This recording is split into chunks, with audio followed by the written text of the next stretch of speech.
രാസലഹരിയുടെ അടിവേറിറക്കുമെന്ന് ആഭ്യന്തരമന്ത്രി രമേശ് ചെന്നിത്തല വേക്കപ്പ് കേരളയിൽ ഇന്ന് പറഞ്ഞു. മാതൃഭൂമി ന്യൂസിലൂടെ അന്താരാഷ്ട്ര ലഹരി വിരുദ്ധ ദിനത്തിൽ മാതൃഭൂമി ന്യൂസിൽ അതിഥിയായി എത്തിയപ്പോഴാണ് രമേശ് ചെന്നിത്തലയുടെ ഈ പ്രതികരണം. ലഹരിക്കടത്തിൽ അന്താരാഷ്ട്ര കണ്ണികളുടെ വേരെറുക്കാൻ കേന്ദ്ര ഏജൻസികളുടെ സഹായം തേടും. കേരളത്തിലെ അമ്മമാരാണ് ഓപ്പറേഷൻ തൂഫാനെ നെഞ്ചേറ്റിയത്. പെരുമ്പാവൂരിലേക്ക് നേരിട്ട് പോയി ഇതര സംസ്ഥാന തൊഴിലാളികളെയും കൂടെ നിർത്തി പദ്ധതികൾ ആവിഷ്കരിക്കുമെന്നും ചെന്നിത്തല ഇന്ന് വേക്കപ്പ് കേരളയിൽ പറഞ്ഞു. വാക്കുകളിലേക്ക്. ആ കണ്ണുകളെ തകർക്കാൻ വേണ്ടി ഞങ്ങൾ ഇപ്പോൾ കേന്ദ്ര ഏജൻസികളുടെ സഹായം കൂടി തേടിയിരിക്കുകയാണ്. ഞാൻ വിളിച്ച മീറ്റിങ്ങിൽ എല്ലാവരും ഉണ്ടായിരുന്നു. കേന്ദ്ര ഏജൻസികൾ, കേരളത്തിൽ പ്രവർത്തിക്കുന്ന, സദേൺ ഇന്ത്യയിൽ പ്രവർത്തിക്കുന്ന എല്ലാവരുമായി ചേർന്നുകൊണ്ടാണ് ഇതിൻ്റെ കണ്ണുകൾ തകർക്കാൻ ശ്രമിക്കുന്നത്. വാസ്തവത്തിൽ അമ്മമാരാണ് ഇപ്പോൾ ഏറ്റവും കൂടുതൽ സന്തോഷത്തോടെ ഈ പദ്ധതിയെ സ്വാഗതം ചെയ്യുന്നത്. കുടുംബത്തിലുണ്ടാകുന്ന അസ്വാരസ്യങ്ങളും പ്രശ്നങ്ങളും പലപ്പോഴും നമ്മൾ പുറത്തു പറയാറില്ല, മൂടി വെക്കാറേ ഉള്ളൂ. വാസ്തവത്തിൽ ഓപ്പറേഷൻ തുഫാൻ ആരംഭിച്ച ശേഷം അമ്മമാരാണ് ഈ പദ്ധതിക്ക് ഏറ്റവും വലിയ പിന്തുണ നൽകിക്കൊണ്ടിരിക്കുന്നത്. ഞാൻ അവരോട് പ്രത്യേകം നന്ദി രേഖപ്പെടുത്തുകയാണ്. ഈ തവണ 3-ാം തീയതി ഞാൻ പെരുമ്പാവൂരിൽ പോവുകയാണ്. പെരുമ്പാവൂരിൽ ഞാൻ നേരിട്ട് പോവുകയാണ്. 3-ാം തീയതി ഉച്ച കഴിഞ്ഞ് അത് ഒരു വലിയ സംഭവമായി മാറും. അതിഥി തൊഴിലാളികളെ കൂടെ കൂട്ടി ഈ ഓപ്പറേഷൻ തുഫാൻ വേണ്ടി അവരെ കൂടി അണിനിരത്തിക്കൊണ്ടുള്ള വലിയ ഒരു ദൗത്യം ഞങ്ങൾ അവിടെ ഏറ്റെടുക്കുകയാണ്. എക്സൈസ് വകുപ്പിൽ ഇന്ന് ഒരുപാട് പരിമിതികൾ നിലനിൽക്കുകയാണ്. ആകെ സംസ്ഥാനത്ത് ഉള്ളത് 250 സ്റ്റേഷനുകൾ മാത്രമാണ്. ആവശ്യത്തിന് ഉദ്യോഗസ്ഥർ ഇല്ല, വേണ്ട അടിസ്ഥാന സൗകര്യങ്ങളേ ഇല്ല. ചുരുക്കത്തിൽ അന്താരാഷ്ട്ര ലഹരി മാഫിയകൾക്കെതിരെ യുദ്ധം നടത്തുമ്പോൾ വേണ്ട ആയുധങ്ങൾ ആവശ്യത്തിനില്ലെന്ന സാരം. പുതിയ സർക്കാർ അധികാരത്തിൽ വന്നിരിക്കുമ്പോൾ വ്യക്തമായിട്ടുള്ളൊരു പോളിസി ആവശ്യമാണ്. ആ രീതിയിലുള്ള നടപടിയിലേക്ക് ചുവടുവെക്കുന്നു എന്ന പ്രതികരണമാണ് പുതിയ എക്സൈസ് മന്ത്രിയിൽ നിന്നും ഇത് കേരളം കേട്ടത്. സംസ്ഥാനത്ത് മാതൃകാ എക്സൈസ് സ്റ്റേഷനുകൾ ആരംഭിക്കുമെന്ന് മന്ത്രി എം ലിജു പ്രതികരിച്ചു. എക്സൈസ് സേനയെ സംബന്ധിച്ച്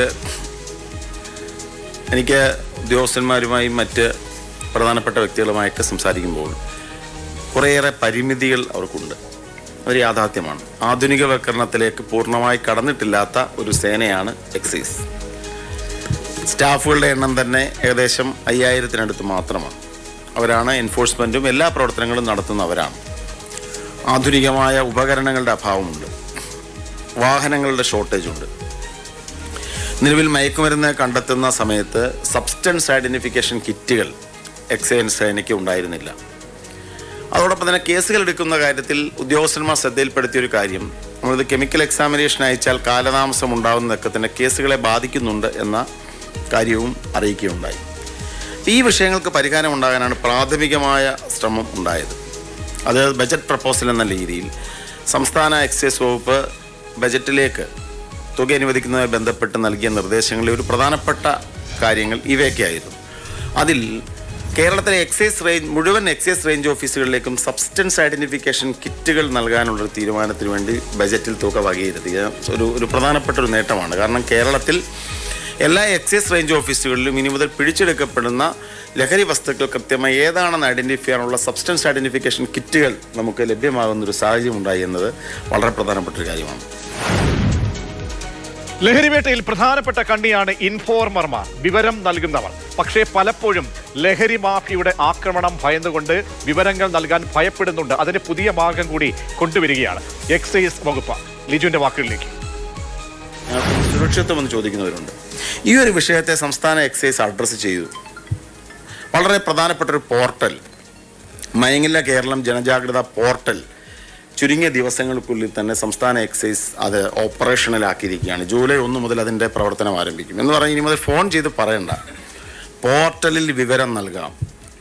ഇൻഫോർമേഷൻ മാത്രമല്ല, ഒരു ഗാർഡിയനായി പ്രവർത്തിക്കുന്ന ഇൻഫോമിംഗ് സിസ്റ്റം മാത്രമല്ല ഉള്ളത്. ഒരാൾക്കൊരു കൗൺസിലിംഗ് ആവശ്യമുണ്ട്, തീർച്ചയായിട്ടും ഈ പോർട്ടൽ രജിസ്റ്റർ ചെയ്യാം. നമ്മുടെ കൗൺസിലർമാർ, എക്സൈസ് കൗൺസിലർമാരും മറ്റ് കൗൺസിലർമാരെ അറേഞ്ച് ചെയ്ത് കൗൺസിലിംഗ് നടക്കും. ഒരാൾക്ക് ഡി അഡിക്ഷൻ വേണം, ഇതിൽ രജിസ്റ്റർ ചെയ്യാം. നമ്മുടെ ഡി അഡിക്ഷൻ സെൻ്ററുകളുടെ പ്രവർത്തനം അതിനായി ഉപയോഗപ്പെടുത്തും. അതോടൊപ്പം മറ്റ് സേവനങ്ങളും. അപ്പോൾ വളരെ ഇന്ത്യയിലെ ആദ്യത്തെ പോർട്ടലാണ്. ഇന്ത്യയിലെ ഒരു എൻഫോഴ്സ്മെൻറ്റ് ഏജൻസി സമർപ്പിക്കുന്ന ആദ്യത്തെ ഇത്തരത്തിലുള്ളൊരു പോർട്ടലാണ് സംസ്ഥാന എക്സൈസിൻ്റെ മയങ്ങില്ല കേരളം ജനജാഗ്രതാ പോർട്ടൽ. അത് ജൂലൈ 1 മുതൽ അതിൻ്റെ പ്രവർത്തനം ആരംഭിക്കുകയാണ്.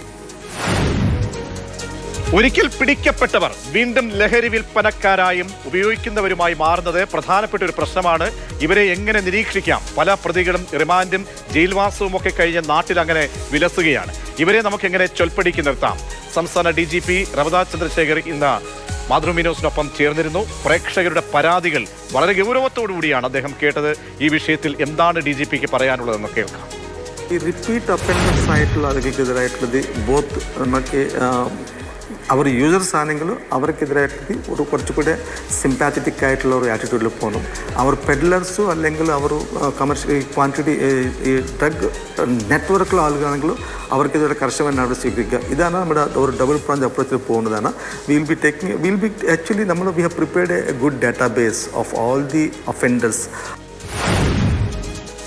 യുവതലമുറയെ ലക്ഷ്യമിടുന്ന ലഹരി സംഘം കുഞ്ഞുങ്ങളെ ലക്ഷ്യം വയ്ക്കും. പിന്നീട് കലാലയങ്ങളും സ്കൂളുകളിൽ നമുക്ക് സ്റ്റുഡന്റ് പോലീസ് സേനയടക്കം ഉണ്ട് എങ്കിലും വിഷയത്തിൽ കുറച്ചുകൂടി വളരെ ഗൗരവത്തോടെയുള്ള ഇടപെടൽ വേണം. അതിന് നിരന്തര നിരീക്ഷണം ആവശ്യമാണ്. DGPയോട് ഇക്കാര്യം ചോദിച്ചപ്പോൾ നൽകിയ മറുപടി ഇതായിരുന്നു. നിങ്ങൾക്ക് ഇവിടെ സ്കൂൾ പ്രൊട്ടക്ഷൻ ഗ്രൂപ്പും കോളേജ് പ്രൊട്ടക്ഷൻ ഗ്രൂപ്പ്സ് ഉണ്ട്. അവരുടെ അവരെ കുറച്ചുകൂടി ആക്റ്റീവ് ആക്കണം, അവരുടെ ഇൻവോൾവ്മെൻറ്റ് കൂട്ടണം വന്നിട്ട് ഞങ്ങളുടെ ഒരു പദ്ധതിയുടെ ഭാഗമാണിതിൽ. I'm very sure that അവരുടെ കോപ്പറേഷൻ കൊണ്ട് നമുക്ക് ഈ ഡിമാൻഡ് സൈഡ് കുറയ്ക്കാനുള്ള ഒരു അവയർനെസ് പ്രോഗ്രാം ഉണ്ടാക്കാൻ വേണ്ടിയും ഈ ഹാം റിഡക്ഷൻ കുറയ്ക്കാനുള്ള അവയർനെസ് പ്രോഗ്രാം ഉണ്ടാക്കാൻ വേണ്ടി ചെയ്യാൻ സാധിക്കുന്നതാണ്. ആൻഡ് ഇതുപോലെ തന്നെ എവിടെ സ്കൂൾസും കോളേജസും ഹോസ്റ്റൽസും ഉണ്ടോ ആ ഭാഗത്തിൽ കൂടെ അവിടുത്തെ നമ്മുടെ ഈ നേരത്തെ സൂചിപ്പിച്ച പ്രകാരം നമ്മുടെ കോളേജ് പ്രൊട്ടക്ഷൻ ഗ്രൂപ്പും സ്കൂൾ പ്രൊട്ടക്ഷൻ ഗ്രൂപ്പും കുട്ടികളായിട്ട് ഞങ്ങൾക്ക് വളരെ സൈനിക്കും അവരായിട്ട് മുന്നോട്ട് പോകും. Will be taking a very strong action there. Nobody will be spared if somebody is using this drugs and especially those who are profiting using the drugs. അവർക്കെതിരായിട്ട് വളരെ കർശന നടപടി ഉണ്ടാവും.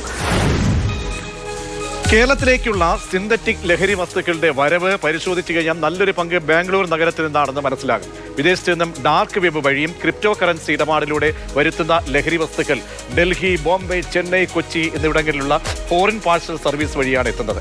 കേരളത്തിൽ വ്യാപകമായുള്ള കഞ്ചാവ്, ഹാഷിഷ് എന്നിവ ആന്ധ്ര, ഒറീസ എന്നീ സംസ്ഥാനങ്ങളിൽ നിന്നാണ് എത്തുന്നത്. ഇത് തടയണമെങ്കിൽ അന്തർ സംസ്ഥാന കോർഡിനേഷൻ വളരെ പ്രധാനപ്പെട്ടതാണ്. കേരളം ഇതിന് മുൻകൈ എടുക്കുകയാണ്. ഇപ്പോൾ മറ്റ് സംസ്ഥാനങ്ങളെ പങ്കെടുപ്പിച്ചുകൊണ്ട് ലഹരിയുടെ വേരെറുക്കാൻ വളരെ വിപുലമായ പദ്ധതി ആവിഷ്കരിക്കുമെന്ന് DGP മാതൃഭൂമി ന്യൂസിലൂടെ ഉറപ്പ് നൽകി. അതുകൂടി കേൾക്കാം. അതിൻ്റെ ഭാഗമായിട്ട് തന്നെ നമുക്ക് സപ്ലൈ ചെയിൻസ് പുറത്തുള്ള ആളുകളിൽ നമുക്ക് ഐഡൻറ്റിഫൈ ചെയ്യാൻ സാധിക്കുന്നതാണ്. ഓരോ കേസിലെ കമേഴ്ഷ്യൽ ക്വാണ്ടിറ്റി കേസിലും കൂടെ നിങ്ങൾക്ക് പ്രോപ്പറായിട്ടുള്ള അവർ ഫൈനാൻഷ്യൽ ലീഡ്സ് മനസ്സിലാക്കാൻ വേണ്ടിയും ആ സപ്ലൈ ചെയ്ത ആളുകളിൽ മനസ്സിലാക്കാൻ വേണ്ടിയും ബാക്കിയുള്ള സംസ്ഥാനങ്ങളിലെ ബാംഗ്ലൂരും അതുപോലത്തെ സംസ്ഥാനങ്ങളിൽ പോയിട്ട് അവിടുത്തെ പ്രതികരണം പിടിക്കാൻ വേണ്ടി നമുക്ക് സാധിക്കുന്നുണ്ട്. നമുക്ക് as on today our is intelligence driven and technology based approach ആണ് പോകുന്നതാണ്. We are very confident that we can handle the situation. എല്ലാ കാര്യങ്ങളും വളരെ സ്ട്രോങ് കാര്യത്തിൽ നമ്മൾ ആക്ഷൻ എടുക്കും. Under Toofan strike will going to hit them very hard. ആരും എന്ത് ചെയ്താലും അവർക്കെതിരായിട്ടുള്ള വളരെ കർശന നടപടി സ്വീകരിക്കും, നിയമപരമായ നടപടി. അതോടൊപ്പം തന്നെ will take a very strong നന്നായിട്ട് ഒരു ഡിമാൻഡ് റിഡക്ഷന് വേണ്ടി, ഹാം റിഡക്ഷന് വേണ്ടി ആവശ്യമായിട്ടുള്ള പ്രോഗ്രാംസ് ടേക്കപ്പ് ചെയ്യുന്നുണ്ട്. We are very confident that our actions will be giving a very positive result in our fight against the drug menace, which has become a very dangerous to our society and our future generations. എക്സൈസിന് കൂടുതൽ അധികാരം നൽകണം. കേസുകൾ കൈകാര്യം ചെയ്യാൻ cyber wing വേണം. പ്രതികളുടെ CDR പരിശോധിക്കാനൊക്കെ സ്വതന്ത്ര സംവിധാനം വേണമെന്നാണ് ആവശ്യം. ക്രൈംബ്രാഞ്ച് സംഘത്തിന്റെ പരിമിതിയും അലട്ടുന്നുണ്ട്. 137 എക്സൈസ് റേഞ്ചുകളാണ് സംസ്ഥാനത്തുള്ളത്. 75 സർക്കിളുകൾ അടക്കം 6000-ഓളം ഉദ്യോഗസ്ഥർ ജോലി ചെയ്യുന്നുണ്ട്. ഈ ഉദ്യോഗസ്ഥ ശേഷി കൊണ്ട് മാഫിയക്കെതിരെ പോരാടുക വളരെ പ്രയാസമാണ്. അതുകൊണ്ട് ഒഴിവായി കിടക്കുന്ന തസ്തികകൾ ഫില്ല് ചെയ്യപ്പെടണം. എൻഫോഴ്സ്മെന്റിന്റെ തലപ്പത്ത് IPS ഓഫീസറെ തന്നെ ചുമതലപ്പെടുത്തണം. വിമുക്തി കേന്ദ്രങ്ങൾ പ്രഹസനമായി മാറരുത്.